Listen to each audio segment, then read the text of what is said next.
Hello मेरे नन्हे मुन्ने प्यारे प्यारे बच्चों, कैसे हैं आप।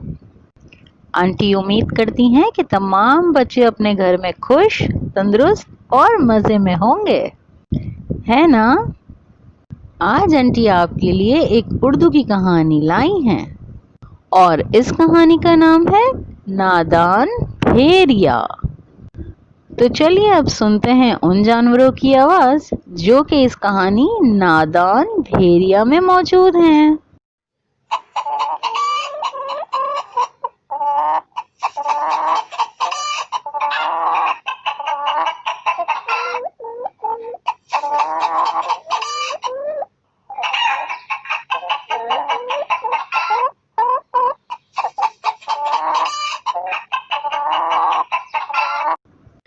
आहा, बिल्कुल दुरुस्त गैस किया है आपने।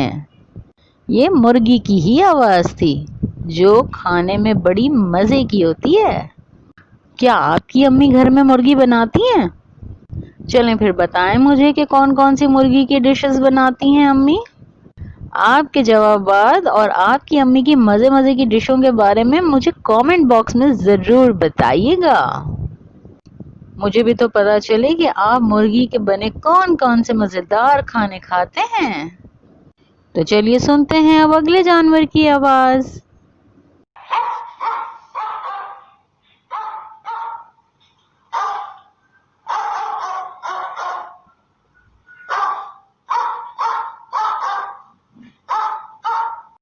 जबरदस्त, बहुत उम्दा। जी बिल्कुल सही कहा आपने, ये कुत्ते की ही आवाज थी। क्या आपने अपने गली मोहल्लों में कुत्ते को देखा है? मैंने भी देखा है। मेरी भी गली में जो है वो रात के वक्त इनकी आवाजें गूंजती हैं। तो ये कहानी जानवरों के किरदार पर मुश्तमिल है और इसमें 3 जानवर हैं। कौन कौन से जरा बताइए। भेड़िया, कुत्ता और मुर्गी। तो चलिए अब जरा कहानी की तरफ चलते हैं कि क्या कहानी है और इसमें क्या होता है। बहुत अरसे की बात है, किसी जंगल में एक कुत्ता और एक भेड़िया रहते थे।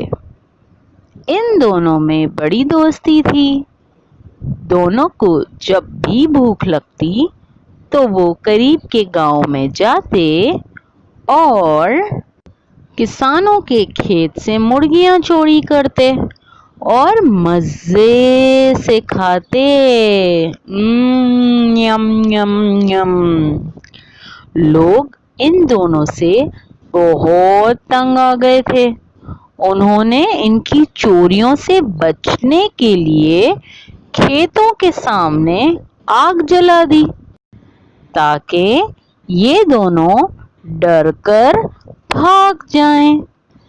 भेड़िया तो आग से डर गया मगर कुत्ता नहीं डरा। वो भेड़िए से कहने लगा कि मैं खेत में जाता हूँ और मुर्गी चुरा कर लाता हूँ। तुम जंगल में मेरा इंतजार करो। क्या आपको भेड़िए और कुत्ते की तस्वीर नजर आ रही है? दोनों कितने मजे मजे से बातें कर रहे हैं और देखें जरा खुश कितने हैं मुर्गियां खाकर, वो भी चोरी की हुई। और आपको तो पता है चोरी करना तो बहुत बुरी बात है ना। तो चले सुनते हैं कि फिर इनके साथ क्या हुआ।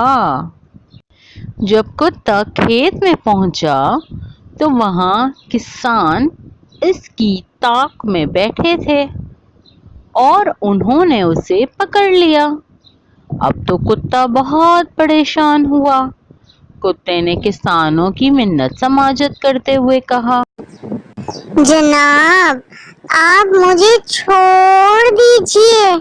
मैं आपकी मुर्गियों की दूसरे जानवरों से हिफाजत करूंगा। तो क्या आपको इस तस्वीर में नजर आ रहा है कि जब सूरज गुरूब होने वाला होता है, जब सूरज ढलने वाला होता है तो कुत्ता जो है वो मुर्गियों की हिफाजत के लिए जाग जाता है और उसका साया देखकर दूसरे जानवर मुर्गियों पर हमला भी नहीं करते। تو دیکھیں بچوں، یہ وہی کتا ہے جو کہ بھیڑیے کے ساتھ مل کر مرغیوں کا شکار کیا کرتا تھا اور ان کو چوری کر کے ان کے مزے لیا کرتا تھا، اور آج جب خود پر مصیبت آئی ہے تو پھر ان کا چوکیدار بنا ہوا ہے۔ چلیے تو پڑھتے ہیں آگے کیا ہوا۔ کسان یہ بات مان گئے اور انہوں نے کتے کو کھیتوں کی چوکیداری پر رکھ لیا۔ انہوں نے کتے کو خوب اچھی اچھی چیزیں کھانے کو دیں۔ اب کتا ایک وفادار جانور بن کر وہیں رہنے لگا۔ دوسری طرف بھیڑیا آج بھی جنگل میں اس کا انتظار کر رہا ہے۔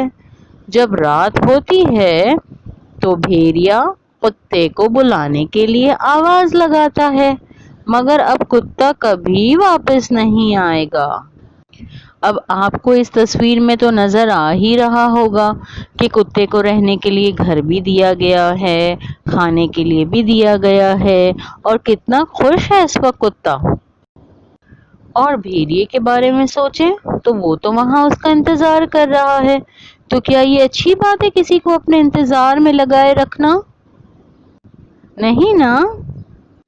ہمیں بھی چاہیے کہ ہم کسی کے ساتھ بھی کوئی غلط بیانی کبھی بھی نہ کریں، اور چوری کر کے تو کوئی چیز بالکل بھی نہ کھائیں۔ تو اب وقت ہوا جاتا ہے کہانی کے سبق کا۔ تو کہانی کا سبق یہ ہے کہ دوسروں کے سہارے زندگی گزارنے والے نقصان میں رہتے ہیں۔ مطلب یہ ہے کہ ہم بچوں کو اپنے کام کوشش کر کے خود کرنے چاہیے، کسی اور کی ہیلپ نہیں لینی چاہیے۔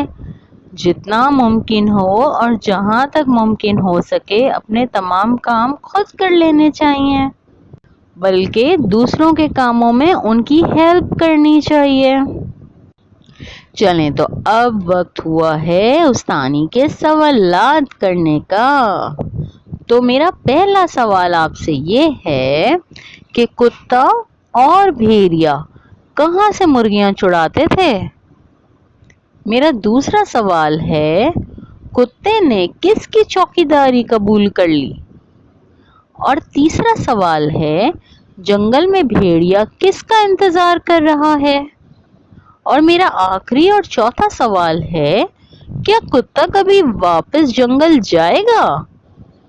جلدی سے اس کے جوابات کامنٹ باکس میں لکھیں اور مجھے ضرور بتائیں تاکہ مجھے پتا چلے آپ لوگوں نے کہانی پوری طرح سے سن کے اس کے سوالات کے جوابات دیے ہیں۔ تو اس کے ساتھ ہی ہماری آج کی ملاقات کا وقت ختم ہوا۔ اب ہم ملیں گے اپنی اگلی کہانی میں انشاءاللہ بہت جلد۔ تب تک کے لیے اپنا بہت بہت خیال رکھیں گے اور اپنا کام خود کرنے کی کوشش کریں گے، بلکہ دوسروں کے کاموں میں بھی ان کی مدد کرنے کی کوشش کریں گے۔ ٹھیک ہے؟